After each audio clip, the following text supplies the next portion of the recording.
Hi everyone, welcome to video 3. So in Rhys's video, he presented the idea of being counterculture. As those of us who follow Jesus, we're called to live according to the way Jesus lived. So we're called out to live according to his principles, the principles that Jesus taught, the way that he loved people, to prioritize what he prioritized, to be compassionate the way he was compassionate, to be self-sacrificing the way that he was. As Jesus followers, we're called to come out of the world. Let's be in the world, but not of the world. Sometimes, being Jesus followers, we may be admired because of the way we live. But sometimes it may not relate to how other people understand life. And, people may think, well, I don't get it. Why are they doing what they do? Why do they do that kind of stuff? Sometimes we may be even persecuted for it. Before I decided to study ministry, I had a full-time job where I got paid a lot of money. And I had my own house in the suburbs, and I had a lot of success doing extracurricular activities, and I was admired in my community for my contribution.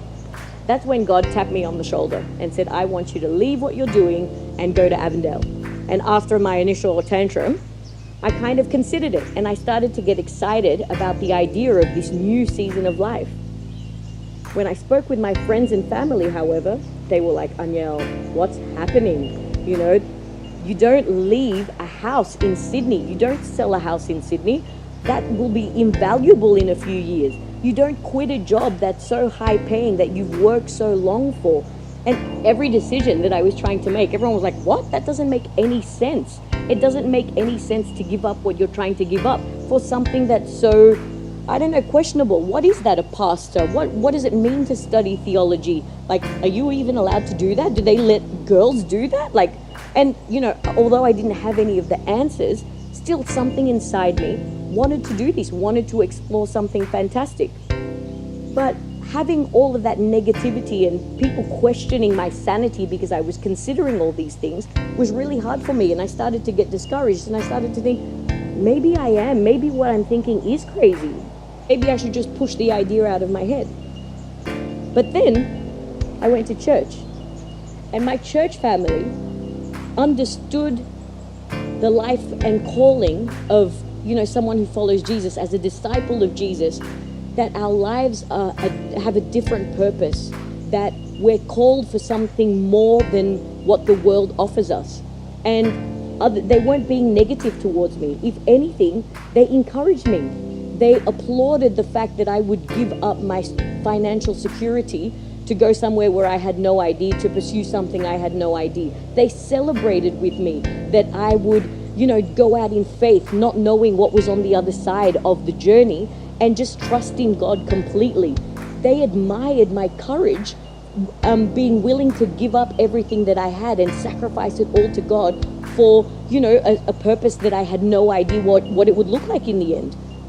So my church family really supported me in what God had called me to do. And I feel that without my church family, I probably wouldn't be experiencing this exciting phase of my life.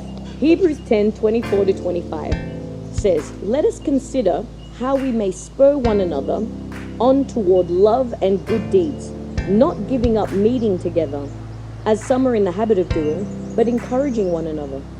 And all the more as you see the day approaching.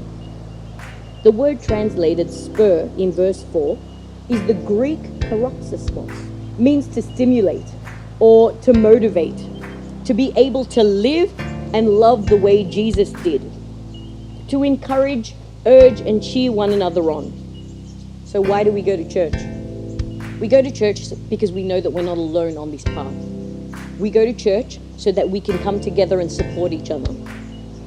We go to church to be community as a people who love and follow Jesus, despite how hard it can be, despite how crazy God's calling on our life is.